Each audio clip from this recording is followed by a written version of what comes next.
speaker tonight, our roaster, is a guy I got to know a lot when he was the head coach here in Houston. Really great guy and a lot of fun, and he's made Houston his home. He lives here now with his family. He enjoys his work. About this time last year, we were shoveling food under the door as he prepared to play the Utah Jazz. One of the hardest workers I've ever been around, and has really become a heck of a broadcaster on ESPN and ABC television. Let's welcome our own Jeff Van Gundy.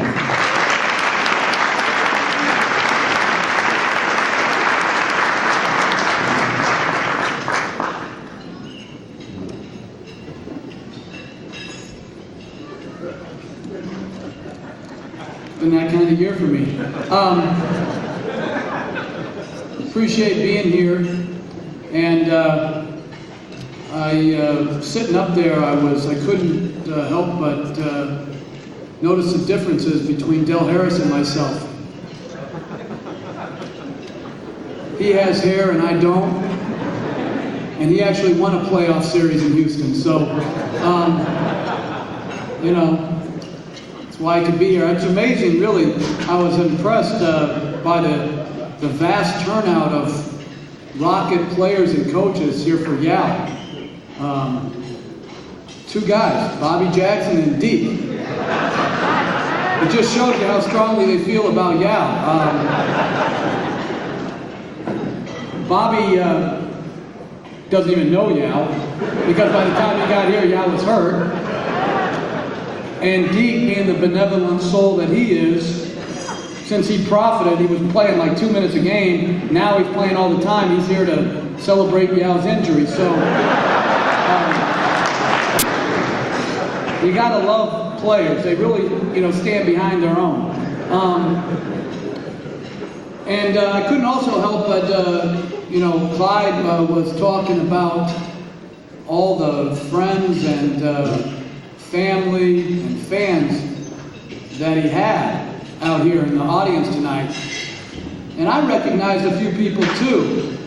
They were saying after Game 7 last year as I was walking off the court, "Hey Van Gundy, you suck." So I see some of those people out there, and I really appreciate your support.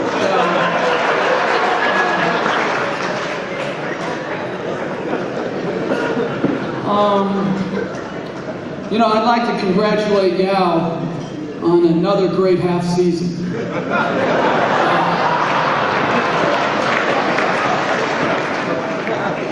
It's tax time here. We all know, Yao in particular. Paying taxes to the government, paying taxes to Bill Duffy, paying basically everybody on that dais up there something for something. I don't know what. But I have a few friends in the IRS, and they told me that there's an investigation going on with Yao Ming. It's troubling. He said on his tax return that he was a full-time worker, and they noticed he only works part-time. So, talking to Daryl Morey, the GM of the Rockets out earlier, he said next year they're going to go to the number 5.5 for Yao, because he plays one of every 2 games, so they cut his number in half.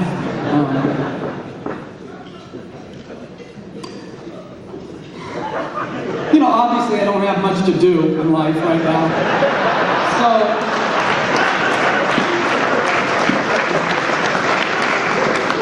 I work once a week, and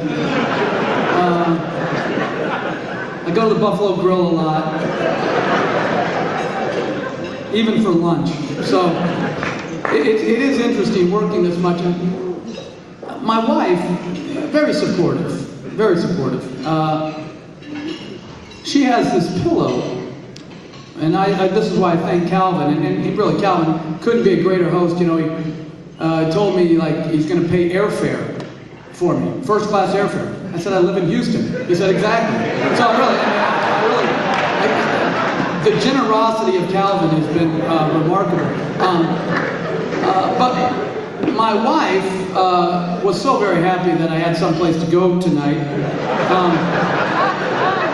And she has this pillow that she keeps moving closer and closer to my side of the bed.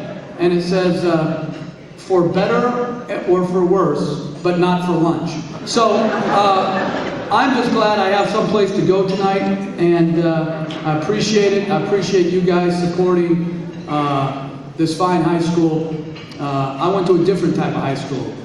I went to Followers High School. I didn't go to no Leaders High School. I went to Followers High School. And,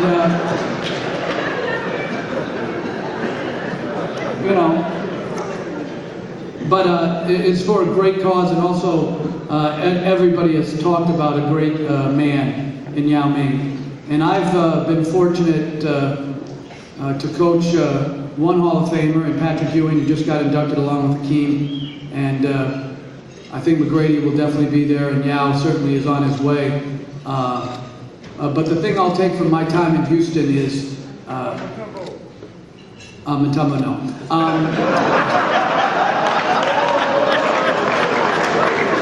But you know what? Before I get to Matumbo, I have a soft spot for him. And before I get to that, you know those? I know I could have done a better job with Yao's pick and roll defense if I had those three kung fu artists there, like threatening him with an inch of his life, especially the guy with the swords. I so much wanted the green and red sword against the high pick and roll with Yao, because he spoke perfect English until you said get down in a defensive stance.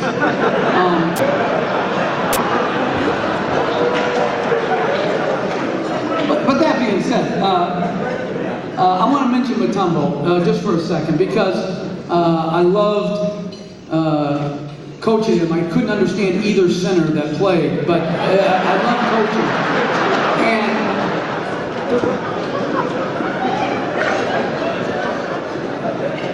And Deke, and this is close to my heart. My daughter goes to this little school. She's 12, and they raise money for Matumbo's Hospital, which is one of the greatest.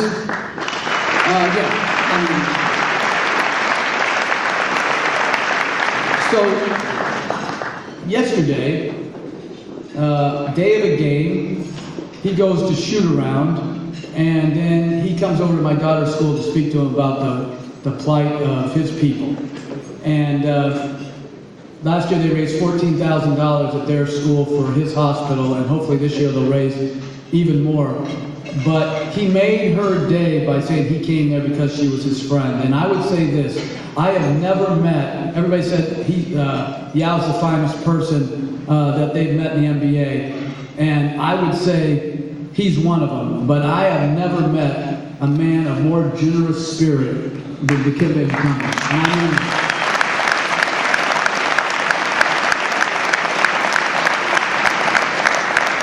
And we were just discussing up here is that Dikembe made the seal tonight with what he got for $4,000. He'll be selling that on eBay tonight for $8,000 and donating it to his hospital. So, that's he's a great man, and I appreciate him and what he did for my daughter yesterday. Getting back to Yao, Hall of Fame player, the best teammate you could ever want. If you wanted to carve out basketball character and give it to your children, it'd be Yao Ming. Selfless, team-oriented, and this is very hard to find in any walk of life. As happy for someone else's success as he is for his own. And people always talk about it's his culture, it's where he came from. That's shortchanging his parents. His parents, let's face it, you're not saying, hey, Calvin Murphy's a product of our culture, thank God, right? I mean, come on, man. All right? So, please don't say that Yao Ming is a product of his parents and the upbringing that they gave him, and they should be applauded here tonight for what they have done.